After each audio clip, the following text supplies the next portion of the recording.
Hello friends, आज का हमारा टॉपिक है पॉलिनोमियल्स। ये एक्चुअली में थोड़ा बड़ा चैप्टर है बाकी चैप्टर्स के कंपैरिजन में, तो मैंने इसे दो पार्ट में बनाया है। पार्ट 1 में मैं आपको कई बातें समझाऊंगा, जीरोस कैसे फाइंड करते हैं, पॉलिनोमियल के बारे में बेसिक्स बताऊंगा। एंड पार्ट 2 में हम सीखेंगे पॉलिनोमियल्स के डिवीजन कैसे करते हैं। तो चलिए आगे बढ़ते हैं। पॉलिनोमियल स्टार्ट करने से पहले मैं आपको दो टर्मिनोलॉजी समझाना चाहूँगा कि क्या होती हैं। वैसे आप जानते होंगे बट मैं आपको क्लियर कर देता हूँ। कॉन्स्टेंट क्या होता है एंड वेरिएबल क्या होता है। हर वो मैथ्स में वैल्यू जिसकी वैल्यू फिक्स्ड हो, जो कभी बदलेगी नहीं, जैसे कि 2 की वैल्यू आप कहीं भी देख लीजिए 2 ही रहेगी। 5, 10 का स्क्वायर, √5, स्क्वायर, क्यूब्स, ये सब जो पावर में हो, जो भी नंबर जिनकी वैल्यू फिक्स है वो हम उन्हें कांस्टेंट कहते हैं। एंड हम वेरिएबल किन्हें कहते हैं? वेरिएबल जिनकी कोई वैल्यू फिक्स नहीं हो। आप 10th क्लास में आ चुके हैं, आप 9th 8th में एक्स की वैल्यूज तो फाइंड कर चुके होंगे। कभी 5 आती है, कभी 10 आती है, कभी 20 आती है, चेंज होती रहती है, इसलिए वो है वेरिएबल। अब इन्हीं वेरिएबल और कांस्टेंट को अगर हम कंबाइन करें तो हमारे बनते हैं पॉलिनोमियल्स। जी हाँ, अब हम बढ़ते हैं आगे। पॉलिनोमियल तो समझ गए हम, बट पॉलिनोमियल के कुछ टाइप भी होते हैं। बट उससे पहले बताऊंगा पॉलिनोमियल की डिग्री क्या होता है, जो इस चैप्टर में हमारे काम आएगा, इसलिए हम ये बात समझ लेते हैं। डिग्री का मीनिंग होता है हाईएस्ट पावर। सबसे हाईएस्ट पावर क्या है, उसे हम डिग्री कहते हैं। जैसे कि आप ये पॉलिनोमियल देख लीजिए, 3x टू द पावर 5 + 7। इसकी सबसे बड़ी पावर क्या है? 5, सो डिग्री होगी इसमें 5। इस क्वेश्चन में आप देखिए खुद ही कि क्या डिग्री है। जी, सबसे बड़ी पावर 6 है तो डिग्री है 6। एंड 25 की पावर में कुछ भी नहीं है, इसलिए डिग्री है 0। ठीक है, आई होप कि आप डिग्री क्या होता है ये तो समझ गए होंगे। अब पॉलिनोमियल के कुछ टाइप्स होते हैं, मैं आपको वो बता देता हूँ। जैसे कि अगर किसी पॉलिनोमियल की डिग्री है 1, जैसे कि ये आप देख लीजिए यहाँ पे 3x - 4, इसकी पावर x है, x की पावर कुछ नहीं है मतलब 1, तो इसे हम कहेंगे लीनियर पॉलिनोमियल। वैसे ही अगर किसी पॉलिनोमियल की डिग्री 2 है, जैसे कि इस पॉलिनोमियल की देख लीजिए आप, x का स्क्वायर है ये, तो ये होगा क्वाड्रेटिक पॉलिनोमियल। और ऐसे ही अगर किसी पॉलिनोमियल की डिग्री 3 है तो उसे हम कहेंगे क्यूबिक पॉलिनोमियल। इस चैप्टर में हमें इसी का काम पढ़ना है। एक्चुअल में और भी टाइप्स होते हैं, जैसे मोनोमियल, बायनोमियल। जिसमें सिंगल टर्म हो उसे हम मोनोमियल कहते हैं, जिसमें 2 टर्म्स हो उसे हम बायनोमियल, और जिसमें 3 टर्म्स हो उसे हम ट्राइनोमियल कहते हैं। तो चलिए आगे बढ़ते हैं। अब हमें इस चैप्टर में काम पढ़ना है, तो क्वाड्रेटिक से हमें मेन डील करना है और लीनियर का काम भी कहीं कहीं पड़ेगा। तो हम समझते हैं तीनों क्या होते हैं। लीनियर वैल्यूज वो होती है जिनकी एक वैल्यू हो, सिंपल एक सिंगल फिक्स्ड वैल्यू हो, और वही हम फाइंड कर सकते हैं। एक्स की पॉसिबल वैल्यूज हमेशा सिर्फ एक होती है। तो देख लीजिए ग्राफ हमेशा स्ट्रेट लाइन बनता है। और मैं आपको बता देता हूँ, नंबर ऑफ जीरोस मतलब all possible values of x को हम जीरोस कहते हैं। इस टाइप की इक्वेशन में एक्स की एक ही वैल्यू पॉसिबल होती है एक इक्वेशन में, सो नंबर ऑफ जीरोस 1। और अगर हमें इसकी वैल्यू कैलकुलेट करनी होती है तो हमारा फॉर्मूला होता है -b/a। मान लीजिए ax + b 0 है, तभी इसे जीरोस कहते हैं। तो x की वैल्यू क्या आएगी, पहले हम +b को -b भेजेंगे, देन हम a को डिवाइड में भेजेंगे, तो वैल्यू आ जाएगी -b/a। इसी तरीके से अगर हम यहाँ देखें, जैसे अगर क्वाड्रेटिक इक्वेशन है ax² + bx + c, तो इसमें नंबर ऑफ जीरोज होंगे 2। जी, ये भी मैं आपको बताता हूँ कि नंबर ऑफ जीरोज जो होते हैं हमेशा डिग्री के इक्वल होते हैं। अगर हम जीरोज निकाल रहे हैं तो सबसे पहले हम इसे 0 के इक्वेट करते हैं। इससे 2 फॉर्मूले बनते हैं, एक होते हैं सम ऑफ जीरोज, एक होता है प्रोडक्ट ऑफ जीरोज।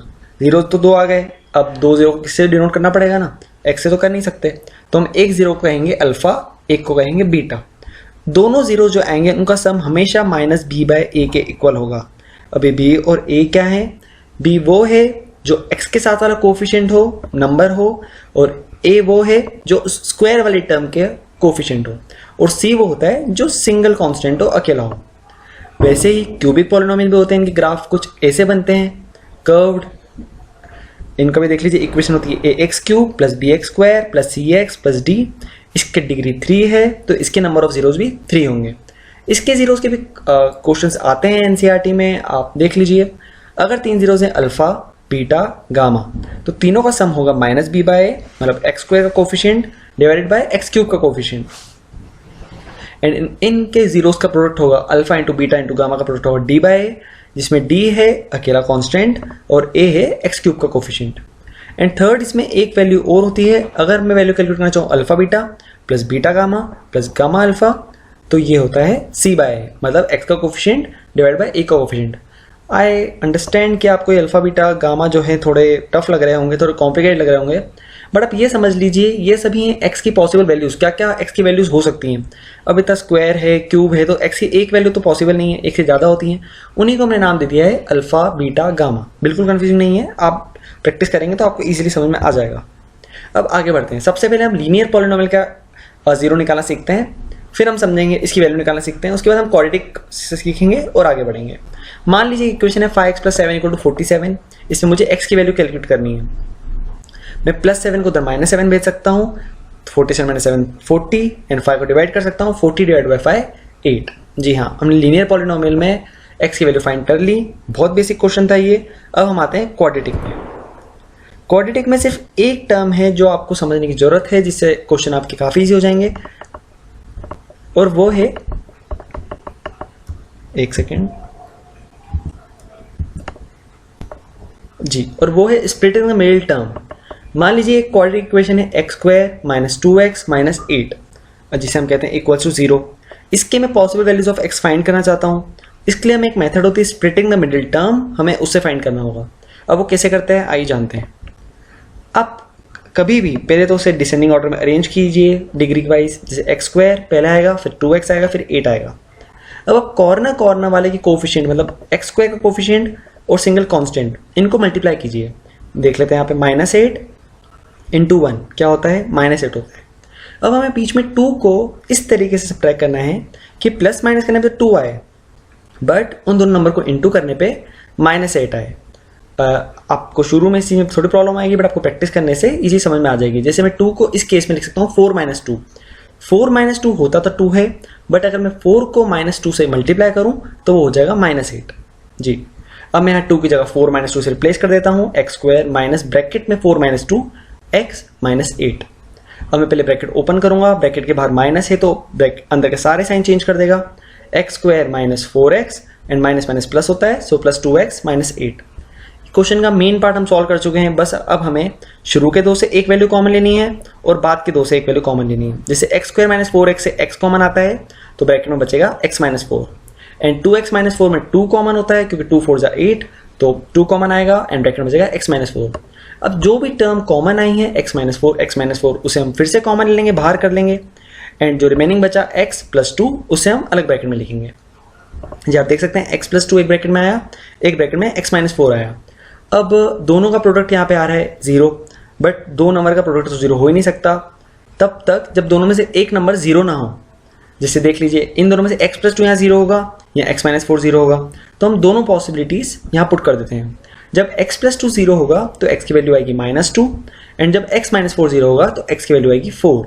यही जो दो वैल्यूज हमने फाइंड करी, इसे हम कहेंगे zeros of the quadratic polynomial, जो हमारी आई हैं x = -2 and x = 4। I hope आप समझ गए होंगे। चलिए अब आगे बढ़ते हैं। जी, अब एक चीज और बचती है, हमें वेरीफाई भी करना होगा कि जो हमारे रूट्स आए हैं वो सही आए हैं या नहीं। लास्ट वाले स्लाइड में मैंने आपको बताया था कि क्वाड्रेटिक पॉलिनोमियल कंडीशन में अल्फा प्लस बीटा जो होता है वो -b के इक्वल, b/a के इक्वल होता है, और अल्फा बीटा c/a के इक्वल होता है। तो आइए इस इक्वेशन में देखते हैं a और b और c की वैल्यू क्या होगी। हम कंपेयर करेंगे ax² + bx + c = 0 से। x² का यहाँ पे कोफिशिएंट कुछ नहीं, 1 है, तो a की वैल्यू आ गई 1। x का कोफिशिएंट -2 है तो b की वैल्यू आ गई -2, एंड c की वैल्यू -8 है तो c की वैल्यू आ गई यहाँ पे -8। अब हम यहाँ पुट कर देते हैं अल्फा प्लस बीटा। हमारे अल्फा एंड बीटा रूट्स आए हैं -2 एंड 4। हम यहाँ पुट कर देते हैं अल्फा प्लस बीटा जो है -2 + 4, -2 + 4 होता है 2, एंड इधर हम देखते हैं -b/a, -b की वैल्यू माइनस का -2, मतलब हम कह सकते हैं +2 + 2/1 2, मतलब हमारे अल्फा प्लस बीटा से तो ये हमारा आंसर सही प्रूफ हुआ। अब हम अल्फा बीटा से भी कैलकुलेट करते हैं। अल्फा बीटा होता है c/a, हम अल्फा की जगह पे रखते हैं -2, बीटा की जगह पे 4, -2 × 4 होता है 8, 4 × 8 एंड आगे माइनस, एंड c/a हम पुट करते हैं। c की वैल्यू दी हुई हमको -8 एंड a की वैल्यू 1, -8 / 1 -8। इससे भी हमने प्रूफ कर लिया। इस टाइप के कई सारे क्वेश्चन आपको आपकी बुक में मिलेंगे, जो अगर आप ये बात समझ गए हैं तो आप इजीली सॉल्व कर लेंगे। चलिए अब आगे बढ़ते हैं।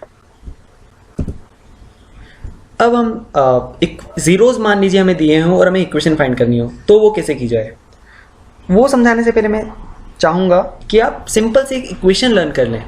ये इक्वेशन देख लीजिए, x² minus sum of roots bracket के बाहर x plus product of roots = 0।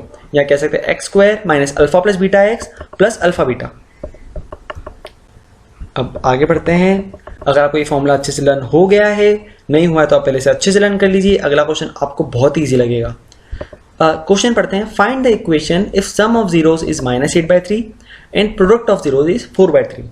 हमें सम ऑफ रूट दिया हुआ है -8/3 एंड प्रोडक्ट दिया है 4/3, मतलब अल्फा प्लस बीटा -8/3 है एंड अल्फा बीटा 4/3 है। हम ये बात जानते हैं। अब हमने लास्ट स्लाइड में मैंने आपको ये बताया था कुछ देर पहले कि x square minus alpha plus beta x plus alpha beta 0 होता है। हमें कुछ नहीं करना है, बस अल्फा प्लस बीटा की जगह पे हम -8/3 पुट कर दें और अल्फा बीटा की जगह पे 4/3 पुट कर दें और क्वेश्चन सॉल्व कर दें तो हमारी जीरोस की हेल्प से इक्वेशन फाइंड हो जाएगी। अब देखते हैं यहाँ पे, अगर मैं इसे सॉल्व करता हूँ माइनस माइनस प्लस होता है प्लस 8/3x प्लस 4/3। मैं नीचे का एलसीएम लूंगा अगर, तो यहाँ का एलसीएम अपॉन में 1 आएगा। 3 को अगर मैं 1 से डिवाइड करूँ 3 आएगा, 3 × x² 3x² प्लस यहाँ डिनोमीटर सेम है तो कोई प्रॉब्लम नहीं आएगी, 8x + 4 = 0। आप जानते होंगे शायद कि इसे हम डिवाइड करके इंटू करते हैं एलसीएम कंडीशन में। तो 3 को हम 3 से डिवाइड करें 1, 1 × 8 8x, 3 को हम 3 से डिवाइड करें 1, 1 × 4 4। ये इक्वेशन आ गई। अब हम 3 को इंटू में भेज देंगे। 0 से अगर 3 को इंटू किया जाए तो 0 ही आता है, इसलिए नीचे का तो कोई सेंस नहीं है। हमारा आंसर आता है 3x² + 8x + 4 = 0। हमने यहाँ पे सम ऑफ जीरोस और प्रोडक्ट ऑफ जीरोस की हेल्प से क्या फाइंड किया? Quadratic equation. चलिए आगे बढ़ते हैं। अब ये तो हमने जो क्वेश्चन करा था लास्ट, वो काफ़ी बेसिक सा क्वेश्चन था, बट एग्जाम में इतने बेसिक क्वेश्चन तो आते नहीं है। थोड़े एडवांस क्वेश्चन आते हैं। हम यहाँ कुछ एडवांस क्वेश्चन करेंगे और बाकी मैं आपको एक अलग से करवाऊंगा, अलग से एक मैं वीडियो अपलोड करूँगा, सिर्फ क्वेश्चन करवाए जाएंगे उसमें। एक देख लीजिए, मान लीजिए आपको एक पॉलिनोमियल गिवन है x² - 5x + 4 एंड कहा गया है कि हमें इस पर्टिकुलर टर्म की वैल्यू निकालनी है 1/α + 1/β + अल्फा बीटा। अब हम जानते तो है नहीं कि 1/α क्या होता है, हम ये भी नहीं जानते 1/β क्या होता है। हम तो सिर्फ 2 चीज़ें जानते हैं कि अल्फा प्लस बीटा क्या होता है एंड अल्फा बीटा क्या होता है। तो इसके लिए हम सिर्फ एक चीज़ कर सकते हैं कि जो हम जानते हैं इसे उसमें कन्वर्ट कर लें। देखिए आप, इसे अगर हम कन्वर्ट करना चाहते हैं उन वैल्यूज़ में जो हम जानते हैं तो हमें इन दोनों का एलसीएम लेना पड़ेगा। अगर हम नीचे अल्फा और बीटा का एलसीएम लेंगे तो नीचे आएगा अल्फा बीटा एंड हम डिवाइड करके इंटू करेंगे। अल्फा बीटा से अगर हम अल्फा को डिवाइड करें तो आएगा beta, beta × 1 beta. Alpha beta से अगर हम बीटा को डिवाइड करें तो आएगा अल्फा, अल्फा × 1 अल्फा। तो alpha plus beta upon alpha beta और साथ में अल्फा बीटा अलग से है। अल्फा प्लस बीटा का फॉर्मूला हम जानते हैं b/a एंड अल्फा बीटा का हम जानते हैं c/a। वो भी हम इंडिविजुअल कैलकुलेट कर लेते हैं। अल्फा प्लस बीटा -b/a या माइनस का -5/1 या 5। अल्फा बीटा भी हम कैलकुलेट कर लेते हैं जो है c/a। c की जगह मैं पुट करता हूँ वैल्यू 4 एंड a की जगह 1, 4/1 4। अब हमने जो ये वैल्यूज निकाले अल्फा बीटा की 4 एंड अल्फा प्लस बीटा की 5, कुछ नहीं है, हमें इजीली बस यहाँ पुट करना है 5/4 + 4। मैं नीचे 4 का एलसीएम लेता हूँ अगर या सॉल्व करता हूँ उसे तो हमारा एलसीएम आएगा 4, ऊपर आ जाएगा 5 + 16 एंड 16 + 5 हम जानते हैं 21/4। इससे हमने इस पर्टिकुलर टर्म की वैल्यू निकाल ली। क्वेश्चंस काफ़ी और भी कॉम्प्लिकेटेड हो सकते हैं बट हमें उसे alpha plus beta and alpha beta के फॉर्म में कन्वर्ट करना होगा एंड वैल्यूज इसी तरीके से पुट करनी होंगी। हम सॉल्व कर लेंगे। चलिए फ्रेंड्स, आई होप आपको ये बातें समझ में आई हों। अगर आपको डाउट्स हैं तो आप बिल्कुल टेंशन मत लीजिए, आप मुझसे कमेंट सेक्शन में पूछ सकते हैं एंड मैं इसी टॉपिक पे आगे और वीडियोस अपलोड करूंगा जिससे आपके अगर डाउट्स और भी आ रहे तो वो अच्छे से क्लियर हो जाएं। अगर आपको ये वीडियो पसंद आया हो तो प्लीज़ लाइक कीजिए, सब्सक्राइब कीजिए, सोशल मीडिया पे भी हमें प्लीज़ फॉलो कीजिए, आपको नए नए अपडेट्स मिलती रहेंगी। Thank you so much guys.